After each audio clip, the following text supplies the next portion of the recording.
Well, Bayard, I first met you almost 2 years ago. I got in this pitch about a company that was making not just hoodies, but T-shirts, other apparel in the United States from cotton grown in the United States. And I was thinking, that's impossible. And I had this podcast. I was like, I got to talk to this guy. It sounds interesting. And after we had our conversation, which I really enjoyed, then I bought a couple things. So I feel like I'm not going to do this conversation about a topic like that and not check it out myself. I've become a customer. Not going to do an American Giant commercial here, but it's so timely to think about how business models can be enabled by technology, by data, so many of the things that are changing to make things that seemed impossible a few years ago now possible. Yep. So starting off, give us a sense of scale and growth and profitability, viability, to kind of establish the floor here that we're talking about. And I think you're touching on an interesting point that I think is worth circling back on, which is the inherent benefit of coming to the problem in a fresh way. And I think that the financial challenges are very different for an existing business, an existing apparel business, to try to think about reframing their supply chain completely versus one that's coming at it totally new and fresh and that can deploy a lot of the latest of what's happening with technology and capital to think about being more competitive domestically. But to get to your question, when we started in 2012. The business has roughly doubled every year, and that's come in different phases. In the beginning, there was obviously on a small base, much more rapid growth, and then ongoing strong growth in the back of not only our core programs, but new products that we're launching. And along the way, we've done a lot of investment into our supply chain, including buying manufacturing facilities in North Carolina that are on the end of our supply chain, the cut and sew end of our supply chain. And there's now 3 of those that we run in and around Raleigh. And so the business is, I think the interesting thing, and in some ways, apparel, you almost couldn't pick a worse business to try to retain a domestic footprint with. Right. And so I think the very fact that we're able to drive a healthy margin business and a healthy business in general is a testament to the fact that I think it is still possible to be building businesses domestically, but you've got to bring with it, I think, a totally fresh perspective and a willingness to be investing in all of what is happening technologically to keep it in front of the problem. You have to have a direct relationship with the customer in order for a model like that to work? Well, the apparel industry maybe is particularly relevant to that question, because if you think about so much of what's happening in footwear or in apparel, so much of the investment of the P&L is going to marketing and retention. I do think that emergent brands today and some legacy brands that are doing a great job building relationship with younger consumers do have the opportunity of lowering marketing and retention costs. In our case, we believe that our approach to quality, our approach to our manufacturing footprint does offset pretty meaningfully what we need to spend to keep our customers loyal and to attract new customers. So I think there is a bit of an arbitrage there, that if you think about younger consumers being much more attuned to supporting brands that they value and that they like, you can, in our view, spend less retaining them than you might otherwise if you are a Gap, for example. But not only that, but if you had a bunch of physical locations, or if you were trying to wholesale, could the model work? That's right. Much more difficult. So, Levi's built its business originally on the back of a domestic footprint. Left. Brands like American Apparel had a wholesale business in their blanks business and a retail business. I think the question is, could you retain the quality paradigm that we are pursuing and have a wholesale layer in between? I think the answer to that's probably no. Though I have to say that every time that we think that we are at the end of our margin improvement efforts, we are able to unlock some additional piece of the supply chain that allows us, it keeps me thinking that there is more and more efficiency to gain domestically. And that's a very detailed sort of inside baseball kind of conversation. But I have to tell you that literally almost on an annual basis, we are discovering, because we've committed to a domestic footprint, discovering new ways to be pretty cost efficient domestically in ways I think certainly would really surprise existing apparel businesses, and even would surprise people that are part of the new wave of apparel businesses. These questions affect businesses of all sizes. I've talked to Tim Cook at Apple about what it would take to move more manufacturing to the U.S., and he's consistently said over the years the supply chain expertise at all these various levels just isn't there to do a quick move here. We've got to invest in it. And they got to fund, multi-billion-dollar fund to invest in that. So this affects a broad range of companies. I wonder, is there a certain type of company that can't make this move, this kind of a move, where the product is just too much of it is commoditized, or they're not going to be able to have a direct enough relationship with the customer to make margin? Would you allow that? Yeah. I think that any business that is going to compete on price and going to be a discount retailer, for example, in the apparel category, is going to run up to the reality that at least today there are going to be many places all over the globe where you can make things for cheaper.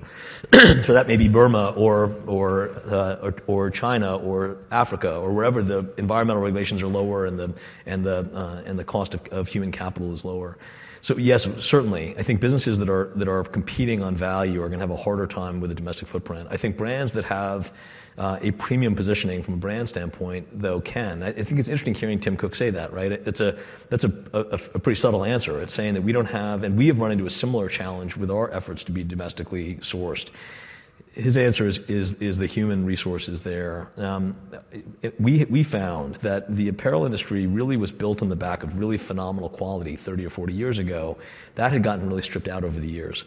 And there may be a corollary there with tech capability, manufacturing capability in the U.S. We've had to rebuild a lot of that quality paradigm back into our supply chain. It does open up an interesting conversation about the role of government and the role of the private sector to think about how do we reclaim maybe some of that capability that has been, I think, maybe too easily let drift overseas. So I can't answer for across industries. I can tell you that in our industry, old world brands will have a harder time than I think brands that are coming to the problem with a fresh start. I want to go a little bit philosophical on it in the sense of, does it even make sense to want to build jobs specifically in America? Here's a question we're going to put up on Slido. What's the biggest factor keeping your company, for the audience, from creating more new middle-class jobs in America? Labor costs, skills gap, regulation, or other? And Bayard, while we're getting the answers flow in, I'll ask you, what's the advantage you get beyond the marketing benefit of being able to say, here's what makes us different, but in terms of quality and the way you make a product differently, when it's made domestically by the skilled workers that you have here, what do you get that's different? I think a number of things. I think that proximity is a big one as it relates to quality and waste and time to market. I spend, I think as you know, a lot of my time traveling through our supply chain. I'm heading to North Carolina tomorrow morning. And what you find, particularly if you've done both, if you spend a lot of time, as I have, in Shenzhen and Guangzhou and areas of China making stuff, and being an hour or a 3-hour plane flight away from where you're making things, you are able to control what is happening on the floor with not only the quality of the product that you're producing, but also how you're managing your raw materials, how quickly you're getting to market. So I think that those are all benefits. I think one of and I'm not going to make a case that you can make stuff cheaper in the U.S. than you can over in Asia, but I think one of the things that is often improperly monetized are the soft costs of manufacturing overseas. And I think that you see that in the apparel world often about mistakes that are made that are just consumed by either consumers in the form of less and poorer quality product or buried in the P&L in a way that are less clear to the brands themselves. What's an example of the way you changed the way shirts are made? I remember talking to you about this in a way that handled some of those soft costs. Yeah, so I think that I'll give you a simple one. So, and yet totally invigorating to me. We in sewing facilities, by and large, sewing is handled in what is called a batch process, which really capitalizes on the fact that the cost of labor can be cheap if you chase cheap labor. If you transform that into what we refer to in sewing as either modular sew or bump sew, it requires that you cross-train your operators, but they're able to. So instead of assembly line, you sewing a cuff and me sewing a collar and Sarah next to me sewing a sleeve and next to us 400 or 500 pieces in big bins that we're sewing and operating through. You have a single garment or two at a time moving its way through the line, so you eliminate material handlers, so you can reduce some labor cost. More importantly, your work in process drops dramatically. You go from having thousands of pieces in WIP to having one or two pieces that are through the line. You can get to market, and so, for example, we had a great article written a couple of days ago. On that particular item, I saw a lot of sales. New York Times on flannel? Your ability to react to that article or to that event is much more, you can do that much more nimbly. And it's meaning your workers who are actually making the garments can react to that. Yeah, that one we're in the process of chasing that program right now. But our ability to react, as long as our raw materials are there, is much greater than a typical batch line. So there's things that you can do that to innovation like automated marker making that we can do that make us much more efficient domestically than the plant was when we bought it 5 years ago. You know how much more expensive your labor is than it would be if you did it somewhere else? Yeah, it's probably, when you think about it in the garment, and from a garment standpoint, on a basic knit. Okay, so a T-shirt or a sock or something, it's fair to say you're probably 3 times the labor cost. If you get up to something that has a lot more needle in it, like your suit jacket, it can be 10 or 12 times. So it's meaningfully so. But bear in mind, in the cost of a T-shirt, you're talking about half the cost is 2/3 of the cost is in your piece price, and then you've got all your materials. So the labor piece of that, you end up talking about, I don't know, $1 in a T-shirt, something like that. And if you think that you're operating more efficiently in the rest of your paradigm, that's a cost that we believe is way offset by what it allows you to talk about in the market and the kind of quality it can deliver. Why is it important to do? And you're based in San Francisco, but you've got a lot of your workers and facilities where the product is actually being manufactured in the Carolinas, as you say. Why is it important to have facilities in the Carolinas? And philosophically? Well, yes, philosophically. Yeah. What's your belief on that? And why use U.S. cotton? Yeah, so I feel like I get over my skis a little bit with this because I think that my opinion is that we have a rapidly growing divide from what is happening, and I think we bring a perspective to this coming from San Francisco, surrounded by Google and Facebook and Apple and venture capital and private equity and the greatest innovations that are happening all around us, and that is all a wonderful thing. Most of that is not making its way into the towns and places that for many, many years were making things in this country. And that movie does not end well. If we cannot collectively figure out how we can bring some of the innovation, some of the investment, some of the optimism to the places that historically have been making the things in this country, we got a problem on our hands. And I think that government can be a very good source of help there, but it will take time. And I think in the meantime, the private sector has, I would hope, a sense of responsibility about trying to be a force for good in that divide. I want to get a couple of live questions from the audience. I believe we got a microphone out here. I see a few good questions on Slido, but I want to see the audience as well. Mike's coming from the back. You can re-ask your question live if you typed it in, if you like. But do we have any questions? Here in the middle. So one could argue that a lot of what drove a lot of manufacturing offshore stemmed back from the General Agreement on Tariff and Trade back in '94. How do you view how your business might be impacted by recent changes in tariffs that, I don't know, might have made the news recently? Yeah, that's a good question. I think there's the reality is from in our business, we're sort of immune to what's happening from the trade negotiation stuff. But I think that if you push down to the supply chain and talk to the people that are consuming cotton or that are spinning yarn, I think there's a general sense of at once a sort of deep suspicion of the administration and rejection of the tone of the administration, coupled with some sense that free trade is billed either in NAFTA or some of the other trade agreements weren't totally fair and free to them. And so I think there is some growing optimism that there'll be some good that comes out of what's currently coming out of Washington, albeit tempered by, I think, a surprising level of unhappiness about tone and tenor in Washington. And so to answer your question, in our case, we're not really affected by it now.